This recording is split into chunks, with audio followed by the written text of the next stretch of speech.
so to speak, within the Commission, which we are regularly updating, and this list with perpetrators, but at the higher level and at the lower level, will be in due course submitted to the High Commissioner for Human Rights in conformity with normal practice. And the only thing to add about Wagner is that, again, in conformity with our mandate, the list that we are compiling comprises not just individuals and entities. So whenever possible, we are trying to identify entities as well, and therefore that's part of the list that eventually will be turned over to the High Commissioner. Thank you. Jamie, go ahead. Can I ask you about, in terms of the amount of evidence that you're receiving, both from the Ukrainian side and the Russian side, what appeal would you make to both authorities on both sides about getting access to victims, getting access to perpetrators, I mean, getting access to people who might be able to shed more light, both on the Ukrainian side and on the Russian side?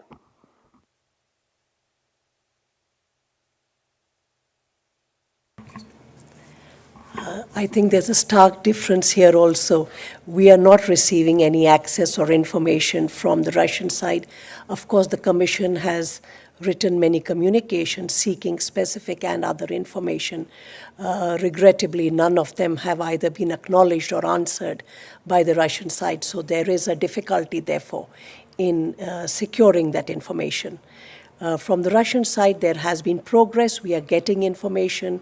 We are, even on our last visit to Kyiv, we were able to meet nodal ministries and officials, and the exchange of information is taking place. I'm sorry, you meant the Ukrainian side?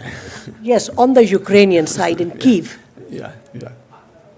From the Russian side, there is no acknowledgement to any communication from the Commission at all. No, that's important, an important distinction. There is no, as my colleague just said, there is no feedback from the Russian side, and there is considerable cooperation, good cooperation on the Ukrainian side. And of course,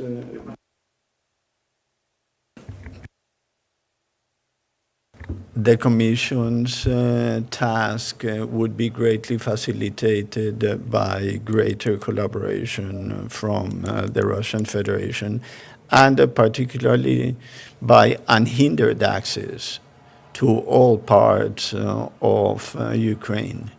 But as you know, we have limitations in reaching areas that are occupied by the Russian Federation. And some of the communications that we have sent to the Russian Federation have had to do with gaining access, not just establishing significant communication with them. We want to provide the most comprehensive view of the situation. We want to exercise our impartiality in the most thorough way. I think that we have been very consistent with that. But of course, it would be greatly facilitated if we had more of their collaboration and greater access. And exactly because because we are so receptive to information from both sides, should it come, the entire Commission is of the view that it would be an advantage to receive such information on all kinds of incidents, including, for instance, transfer of children. Thank you. We'll take another question from Nick from the New York Times. Yeah, you mentioned the Kharkov Dam and your inquiry into that. I just kind of wonder, are those inquiries making any progress? Are you reaching a point where you think you're in a position to make a determination about what actually happened there? Thank you. We are making progress on it. Of course, we take it very seriously, and we have had conversations with a wide variety of stakeholders, both in Ukraine and outside, and it's something that we take very seriously. I am reluctant to say how close we are to making a final determination. As you know, it's a complicated issue. But we are sparing absolutely no effort in getting accurate and reliable information about who may have been responsible for something which we all consider to be tragic, both in itself and also for the effects that it has had on the civilian population. You know that we had expressed a great deal of interest on attacks on civilian infrastructure in the past. It's one of the areas in which we have said that if they cross a certain threshold, they may amount to crimes against humanity. So we take attacks of this sort to be very serious, and therefore we are dedicating a great deal of resources to getting the best available information on this particular incident as well. Okay, thank you. Do we have any more questions from the room or online? We have Carmen Lucia from El Tiempo. Please go ahead. Hi, thank you very much, and thank you, commissioners, for this briefing. I would like you to please elaborate on the last sentence of your opening remarks, where you say the international community must make sure that the reconstruction programs are not designed to the detriment of victims' reparations. So that would be it. Please. So, in my experience on reparations, which now is more than 20 years long, I think that it is always very important to establish the distinction between three different types of programs, all of which are important. National reconstruction programs, of course, are essential after a conflict which devastates civilian infrastructure, and in this case, that has been a specific target of attacks. Secondly, property restitution and property reparations programs. Untold numbers of dwellings suffer under conditions of conflict, and again, in this conflict, we have reported many instances, and of course, journalists have reported even more incidents in which entire multi-story buildings are destroyed by high explosives. So the reconstruction of dwellings, of property, is also very, very important. But then there's a third category of programs that have to do with programs that target specifically the victims of violations of human rights or international humanitarian law. Their needs are distinct.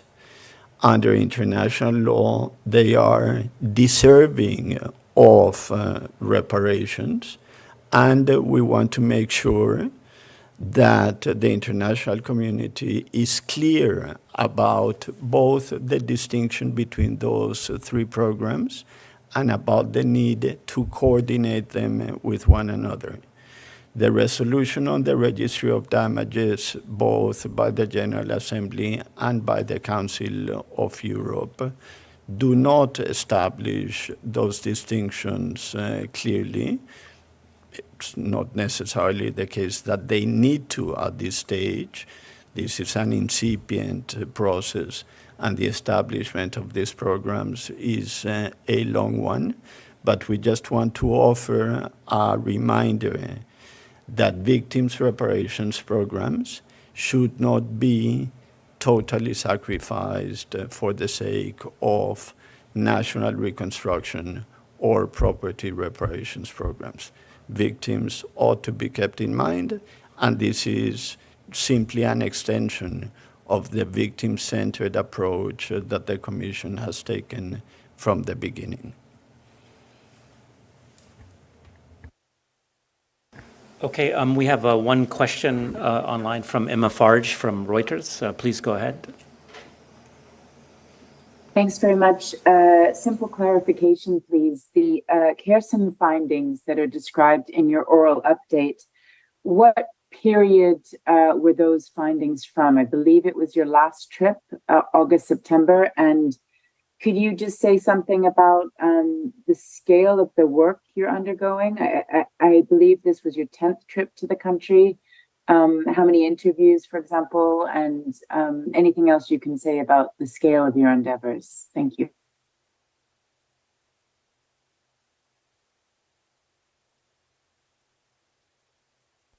Specifically on the Oman visit, which was part of the visit to Ukraine last month, where we saw that an entire set of a multi-story residential building had been hit by an explosive weapon, part of which is still under investigation by the Commission. These are residential apartments of civilians, surrounded completely by civilian habitation, schools, and other residential apartments, and that 24 people died because the attack took place around 4:30 a.m. in the end of April. People died while sleeping and in the injuries that followed. The entire set of apartments is nobody can live there, and we heard the people who had suffered, both loss of family members as well as homes now, and the challenges that they have in now finding accommodation, other services, which is an ongoing process. In terms of the other. Yeah, and about the extent of the work, Eric has a much better memory than I do in terms of specific numbers. But last time we had reported that we had interviewed close to 700 persons, and that was already a couple of months ago. I can easily find from the Secretariat the exact numbers. But the last ones we had were interviewing more than 700 persons, both in Ukraine and outside Ukraine. The Commission has visited, again, on the basis of the last numbers, more than 60 different localities. We have carried out investigations about violations in more than 15 regions of the country. In our first visit of the three commissioners, we traveled 3,000 kilometers by car along the country. So, again, within the limits and the constraints of the personnel of an instrument like this, we are working tirelessly and making the best use of the resources that we do have. And more generally, this is an ongoing process where partly the investigators are going on missions frequently, and partly the three commissioners are going on missions. And together we form a lot of evidentiary basis for our assessment of the legal issues, with a view to making findings of with respect to the norms we are supposed to use as the yardstick. But I would really like to, in a way, emphasize at the end of this conference that our investigations are really an ongoing process, and the whole conference, the press conference here, and also the oral update should be seen in that perspective. We will report more later. To some extent, what we are investigating may not lead to results. In other aspects, we will find something. We will see. Okay, thank you. Do we have any more questions from the room or online?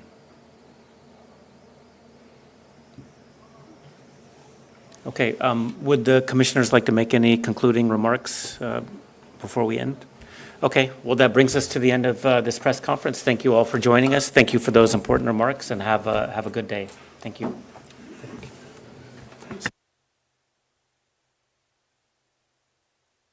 Recording stopped.